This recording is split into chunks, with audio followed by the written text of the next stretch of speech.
Hey everyone, it's Laura's Design Studio. I thought I would come on and give you a couple of reviews for stuff that you guys have seen me haul. First of all, we're going to start out with these, which was this Temu set, and they have a fine tip and a brush tip. These are not alcohol markers, they are acrylic. They're not supposed to bleed through, but they do. And I'll show you that right here. That's the back of the page that I did with these. They bleed. So, number one, liars. Number two, I do like the brush tip end. And I don't have a problem with the brush tip end. This picture, which is the one that I did with these markers, this one right here, this has tons of really fine detail in it. So I had to use the fine tip. Now, I'm not saying anything bad about the fine tip, but with my hands, it actually took me 4 days to color that picture, because these hurt my hands. Now, I use microns all the time. Never had a problem. But I'm trying to let you guys see how you got this ridge here and it's tapered down twice. I don't know if that's the problem, but let me tell you, I will not be using the fine tip side at all, because these killed my hands instantly. The minute I started trying to color with them, fill in the details, it was very painful. So, no to the fine tip side of these. Now, next thing that you guys saw me haul was this set of Ohuhu alcohol markers. You know, I've had tons of issues with alcohol markers. I don't like the bleed through, and, you know, that's just nature of the beast. But, you know, I still don't like the bleed through. However, I will say that I do like, can't believe I'm admitting this, I do like the Ohuhus. I do. Now, I use just the brush tip, the chisel tip. I have not used, haven't found a need for it. But here are some of the pictures that I did with the Ohuhus. That's this one. Not that one. This one. I did this one. This one. And I told you this was done with those Temu. You can see I went back to alcohol after that, debauchery. So those are the ones that I've colored with the Ohuhus. And I will say, obviously before it was a brand issue, because the other ones I absolutely positively hated, gave them away instantly, went back to my Pip Pastels. Now, I need more colors than these. They're kind of limited, so I'll probably, you know, eventually buy another set. But this one, you can see that it's fairly limiting. You've got like 2 different oranges, really. The blues aren't too bad. The browns, the grays, you have a lot of those. And you have a lot of pink. Yeah, not my color. But I will probably down the road buy another set of the Ohuhus, because as much as I hate to admit it, I guess I like them. So, next thing, I this is what I put it in. This is my container for the resin stuff. So I got that whole thing of resin, the kit plus extras, and I decided to play with the resin today. Now, I told you that I wasn't sure about this resin because while it had decent reviews on Temu, there are a couple other brands that I want to try, and I will try those. But I will say this resin is not bad. I'm not mad at it. And I'll show you some of the stuff I made today. I just got done making stuff. I will get a different lamp, UV lamp. They're basically just the nail lamps. Not that this one is bad by any means. It worked just fine. But I do want a bigger lamp because basically you can only fit a mold that will fit in between the two legs. And I have that bigger dragon mold that I want to try out. So, the molds that I used was this one, which was an extra. I didn't use the molds that came with it. I used a scalloped one. And I did the owl and the hummingbird out of this one. And then I did some just plain bezels. Now, remember, this comes in a black box for a reason. Do not set this close to your UV lamp because it will start curing on you. Don't set anything. Your tools, your cup of resin, your little cup when you're doing mix-ins and stuff, don't set that near your UV lamp because then you won't have any resin. It'll just be a big hard piece. Now, the best thing about UV resin, instant gratification. You don't have to wait for a day to show, you know. I mean, there were times when I was using the 2-part, 24 hours later, I demolded it and I lost the piece because either it had some air bubbles in it or it just didn't come out the right way that I wanted it to.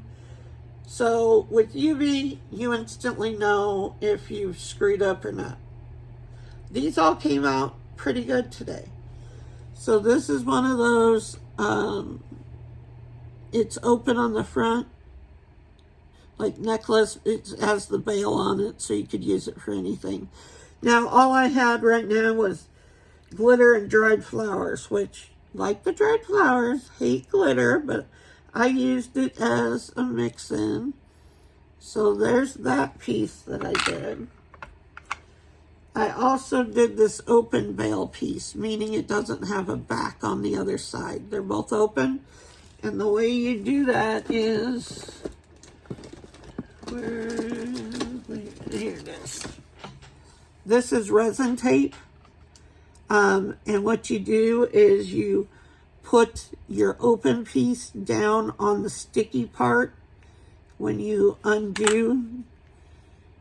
These things are ridiculous to try and find the end for, but I need to put a thing there. Come on.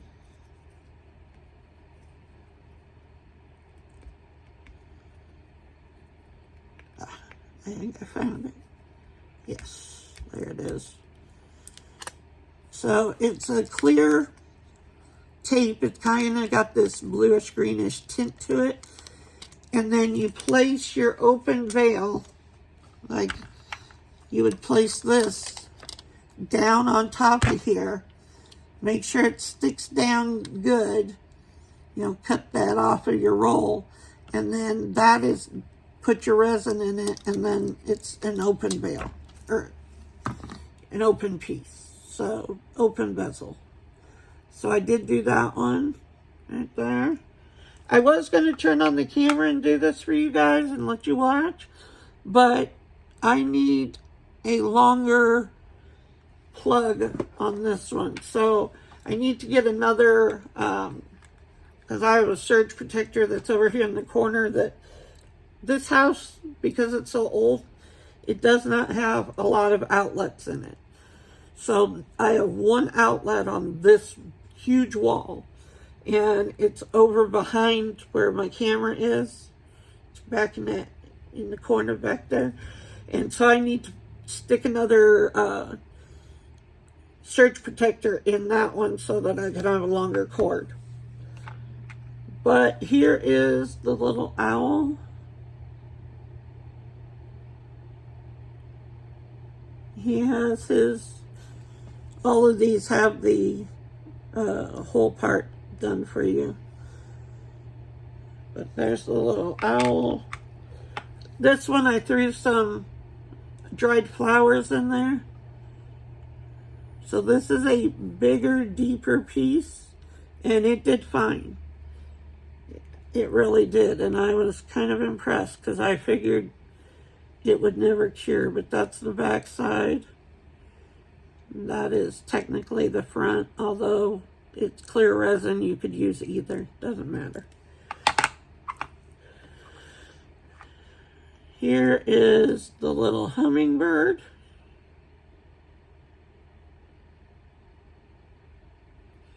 Maybe I should get a piece of paper. Let's see. Let's see, because some of these are clear. Let me get a piece of paper. Okay. Let's see if this works. I don't know that that's any better, but that's the little hummingbird. And then this is just a square that has the scallops, drop it, on every side. Can't hold on to it. So this is all scalloped all the way around. And it has a hole in it also. Hard to see, but I'm going to have to drill it out a little bit because I did get some resin in it. But it's there. It's right here. And I can drill it out, no problem. So that's what I played with. I mainly just brought it out because I wanted to test out this resin. And I wanted to see, that's why I did these two that are thicker. That one's pretty thick. And so is this one. So I wanted to see how deep I could pour with and it cure correctly. But this is a thin, which means it is called hard type, thin type.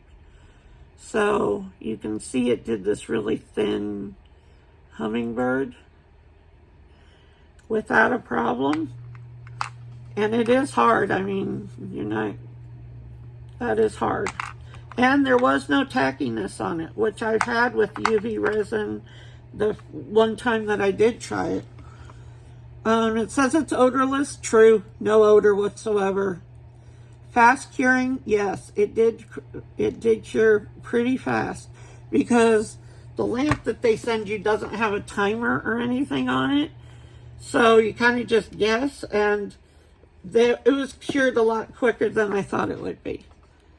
Crystal clear, yeah, I mean, that has glitter in it, but you can see all the way through those spots. So it did cure clear.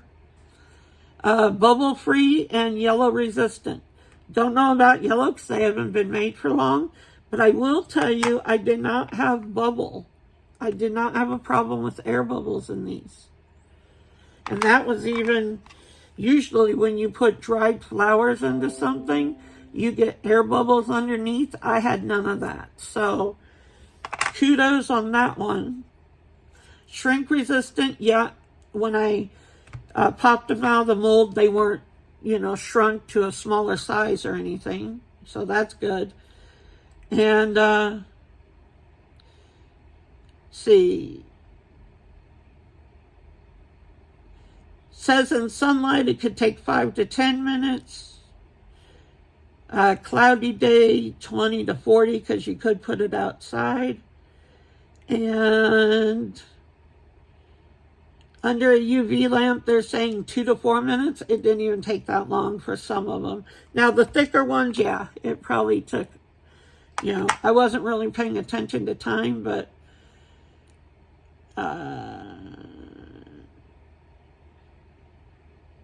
and it says it could do a 5 millimeter thickness. So that's pretty good. So for this resin that I knew nothing about, and I still have plenty in there. I mean, this will go a long way. It's because you do use a lot smaller molds. Now, you know, I can't pour any of my big stuff that I used to pour with the 2-part resin, but, you know, these, here's the scalloped, has a flower on it. This is the scallop mold that I used. That's pretty good thickness right there. For UV, I was wondering if it would cure that thick.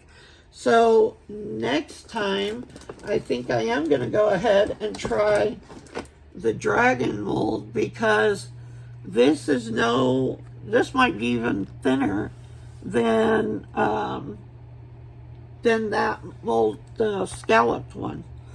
So I will do that. It'll take a lot more resin, so, but because of the size. But I will try that, and that's what I got for you guys. So if you want to go on Temu and buy this kit, I have nothing bad to say about it at all.